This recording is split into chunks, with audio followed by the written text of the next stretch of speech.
Bastish B out for 64K. On this episode is going to be a massive Commodore 64 blowout. Again, this is Commodore 64 blowout number 2. And I've also just received a whole bunch of extra little games recently, so I'll show those at the end too. Those aren't Commodore related, but there's some bonuses. So let's cue that intro.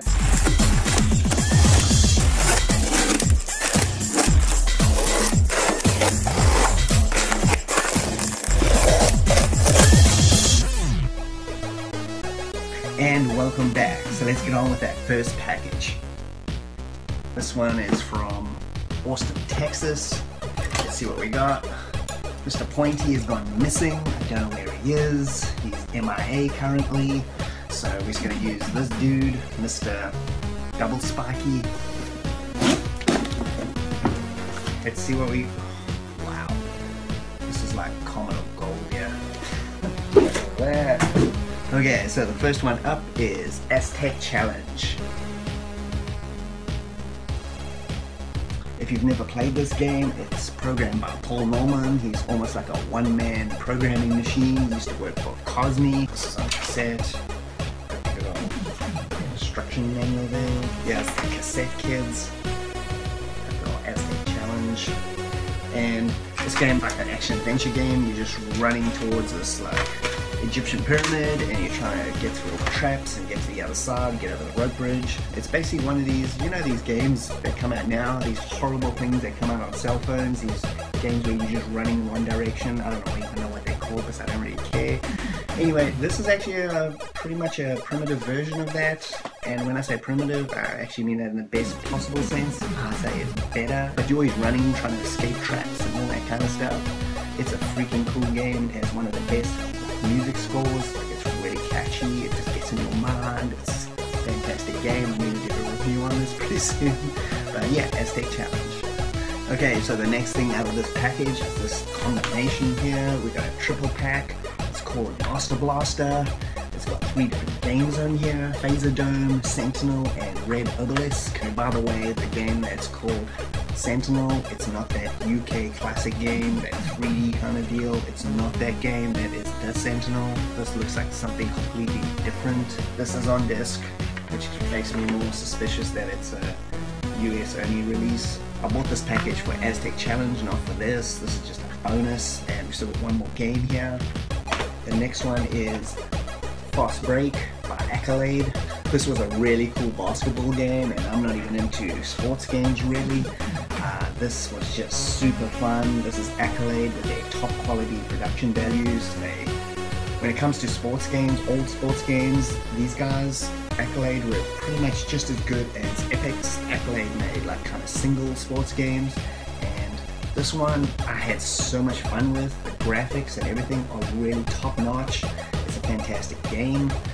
If you are looking for a basketball game on Commodore 64, I can highly recommend this one. Let's check out the contents. We got this kind of upcoming release schedule for all Accolade games. Got a whole bunch of cool ones here: Ace of Aces, Oddball, Steel Thunder, instruction manual. Here's the disc for the game.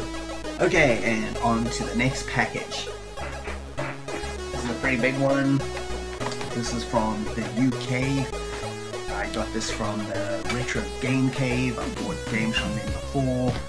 They have an excellent selection. I've mentioned this on a previous episode of Commodore 64 tape games, and this is no exception. This is a whole whack load I bought all at once. I just couldn't resist. The prices are pretty damn good.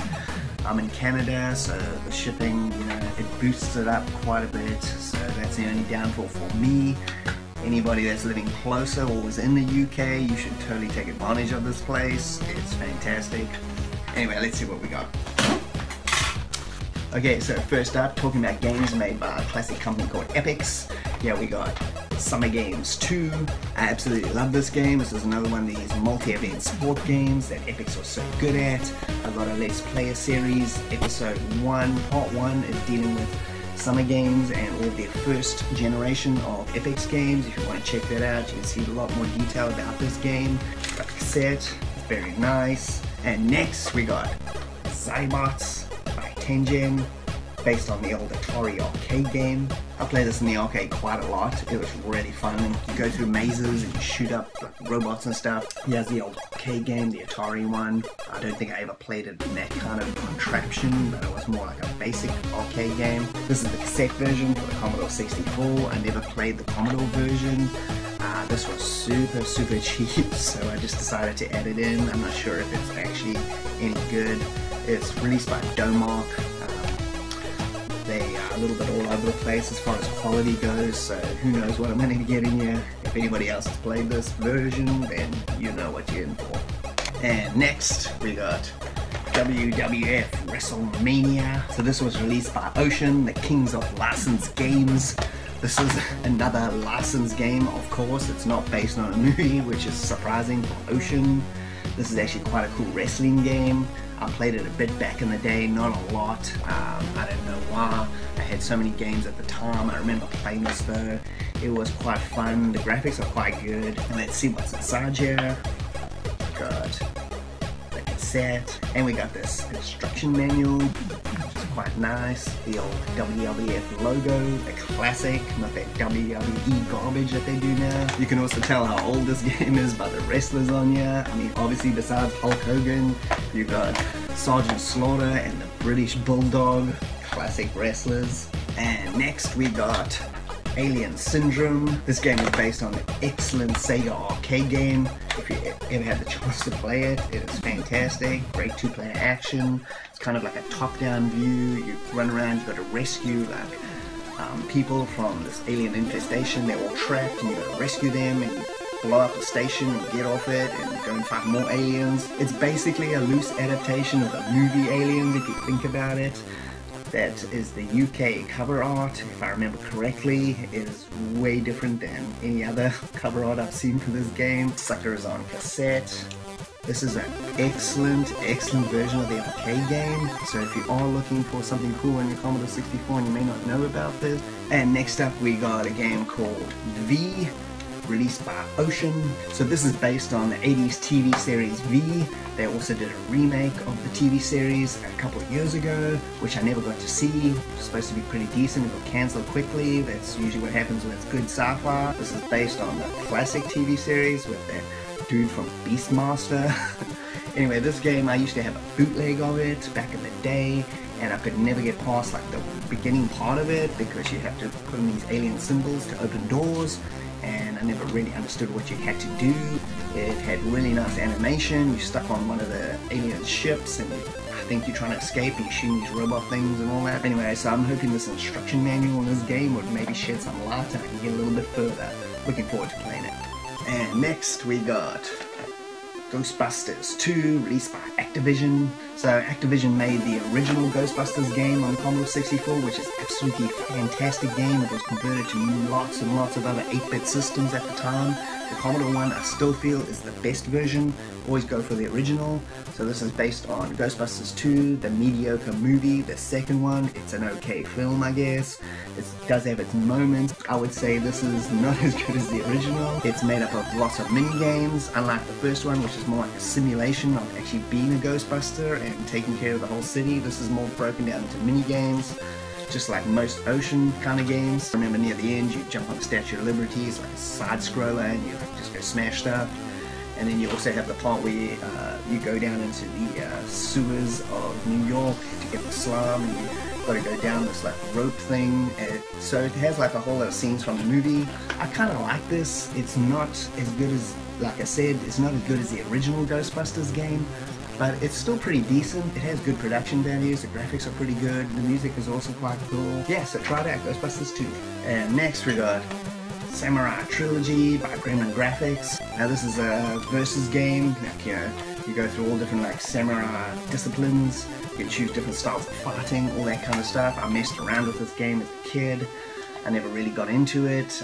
This was another one of these games that was super cheap, so I was thought, what the heck, I might as well throw it in. It's not the greatest game ever made. I did a list on the best versus fighting games on the Commodore 64 if you want to check that one out. This one did not make the grade, and I actually went back and replayed it just to make sure. The price was really low for this game, and I really like the cover art, so I kind of bought it for that more than the actual game itself. And next we got Vigilante, released by US Gold. This is kind of a weird conversion. It doesn't exactly look like the arcade game. The arcade game is definitely just like a side scroller. This has a kind of a slightly different point of view. It's not bad. I didn't play it that much. This is kind of me like giving this game a second chance and seeing if it's like as good or bad as I thought it was. Excellent cover art. I just love that cover art. It's better than the actual arcade cover art. Yeah, Vigilante, side-scrolling beat 'em up, extraordinary game. And next we got a bit of a wild card game. For me anyway, this is called Spellbound. It's released by Mastertronic. So this is what we call a budget game. As you can see, it's like in this little single cassette holder. That's what these budget games come in. Budget games are usually made very quickly and released very quickly. This is no exception. It's supposed to be pretty good. Besides that, there are a lot of budget games that are great. They were made for the Commodore. And this is one. This is like an action-adventure game. I don't know much about it. It's part of a series though. There are a few others in this series, so I'm interested to give this one a go. And next we got Spitfire 40, released by Mirrorsoft. This is a damn good flight simulator. I played this a ton when I was a kid. Look at the graphics. The graphics are really good for this game. There's so much detail involved with how to fly this thing. And we got good old cassette there. I don't remember how to play this game, but I remember it was damn good, so I'm looking forward to playing this. And next, we have Avenger by Gremlin Graphics. This game kind of resembles Gauntlet. You're like a ninja from a top point of view.